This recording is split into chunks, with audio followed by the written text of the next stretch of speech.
Good afternoon, Vincent and Rebecca. Chris Dennison here, Mortgage One. I've got your file reviewed, and I know exactly what's needed now that we have a purchase agreement and you got your file in process.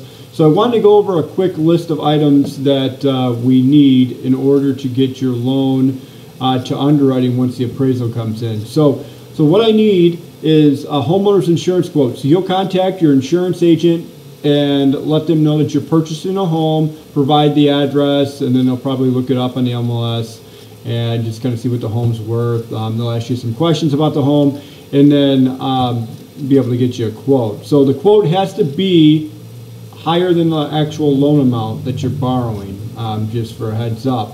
Also, the loan will be escrowed. So when you talk to your insurance agent, just kind of let them know. And then if you want to provide me with a copy of the quote, then what I'll do is I'll contact them once we get closer to close and put that policy in place for you just before we close, so it's in effect. So I'll handle that part of it if you can get me a quote. Throughout this entire process, just a reminder just to continue to provide updated pay stubs when you get them.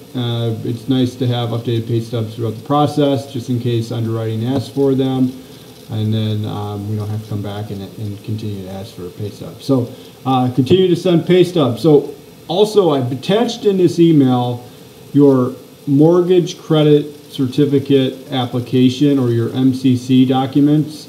These documents need to be signed and notarized.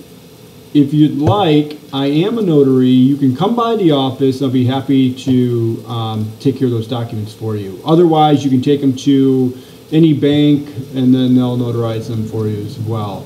But just make sure that the one section where it asks for all adult occupants, that all the names are filled out there, put their ages and whatnot on that form.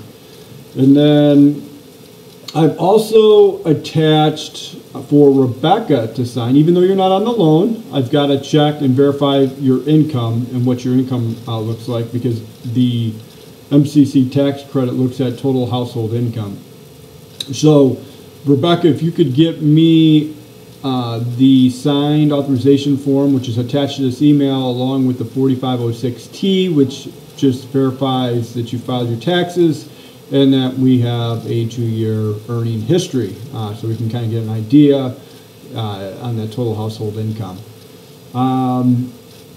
Also, there is a letter attached here. It's an inquiry letter. I just need Vincent to sign that, just to state that he has no open or pending applications with any other banks. And then, Vincent, if you could write me a letter just explaining why you have not changed your address from the Alaska address, that would be great. Just it could be simple, like you were planning on buying a house and you really haven't changed your address for that reason, and that you plan on getting your address changed once you have a permanent address. So you can say something like that.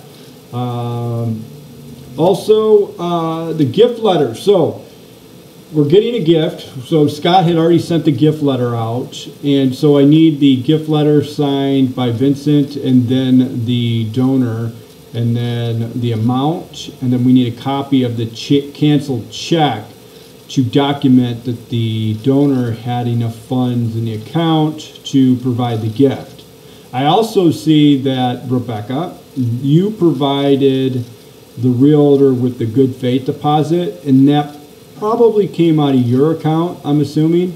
Therefore, we have to call that a gift as well. So I need 2 gift letters, actually.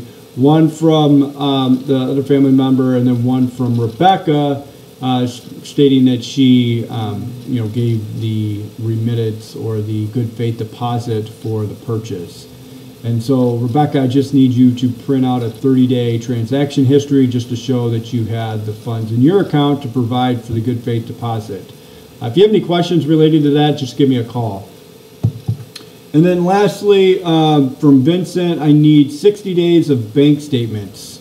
So if you want to wait and then just get me 60 days from the date that the gift money is put into Vincent's bank account, so we can document that he has enough funds to close, that's fine too. But it's got to go 60 days back from the date that the money's cleared and sitting in Vincent's bank account. Otherwise, you can just provide me with October and November bank statements as long as everything clears, and that will give us our 60 days. So if you have any questions regarding that, let me know. But that's pretty much all I need. Continue to watch your emails throughout the process, as we will send documents through the online portal at times that you might need to sign, especially when the appraisal comes in. There'll be an appraisal acknowledgement document that you'll need to sign. So continue to watch your emails throughout the entire process. If you have any questions, give me a call. Look forward to working with you guys, and looking forward to getting your closing wrapped up soon. Call me if you have any questions. Thank you. Bye.